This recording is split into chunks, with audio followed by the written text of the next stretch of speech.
So in the previous video, we talked about how we can use the ideal gas law to determine the molar mass of a gaseous sample.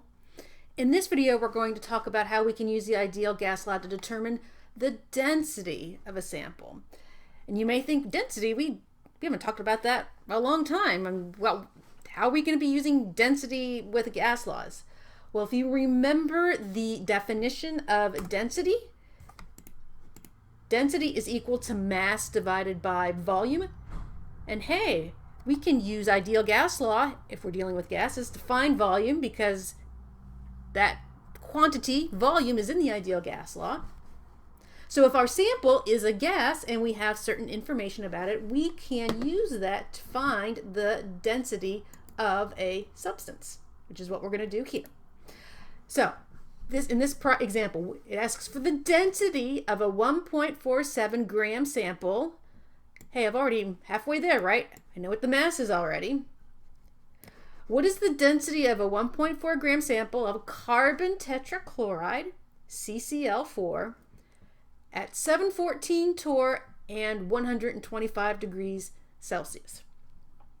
So if we want the density, we've already got the mass, we've got to get the volume. What other pieces of information do we have? Well, we know it's carbon tetrachloride, we have a pressure and a temperature. So we can use the ideal gas law, PV equals nRT, to solve for the volume. And then we can use that volume here and solve for the density. So we have a lot of little steps to do first, though, before we find that volume. First thing, we need to take PV equals nRT, the ideal gas law, and solve it for volume. And we do that by dividing both sides by P. So our volume is going to be equal to nRT divided by P. And if you remember with the ideal gas law, our pressure and our temperature have to be in certain units. So our pressure needs to be converted to atmospheres, which is what we have done here. We need to convert our temperature, which was given to us in Celsius, we need to convert it to Kelvin. And so we now have a pressure in the right units. We have a temperature in the correct units. Ooh, we don't have any moles. I didn't give you N, but I did give you the mass of this sample, and I did tell you its identity, carbon tetrachloride. So if you have the mass of a sample and you need to figure out how many moles you have, it's going to be molar mass to the rescue. So I can use my molar mass of carbon tetrachloride. So 1 carbon plus 4 chlorines gives you 153.81. I can convert my grams to moles in a calculation like this. My gram units cancel. And so now I have the appropriate number of moles to use for my equation to solve for volume.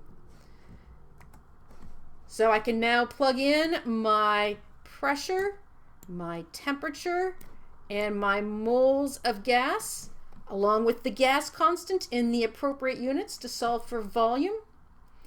And I see that my mole units cancel, the atmospheres cancel, the Kelvin cancel. I'm left with liters, which is a unit of volume, so that's great. So then doing the mathematics gives you 0.334 liters. So now we finally have a volume that we can use in our density equation. And so the density of our carbon tetrachloride at that pressure and temperature is 1.47 divided by 0.334 to give you a final answer of 4.40 grams per liter. So for the exam, you should feel comfortable being able to use the ideal gas law in a manner like this to calculate the density for a particular gaseous sample.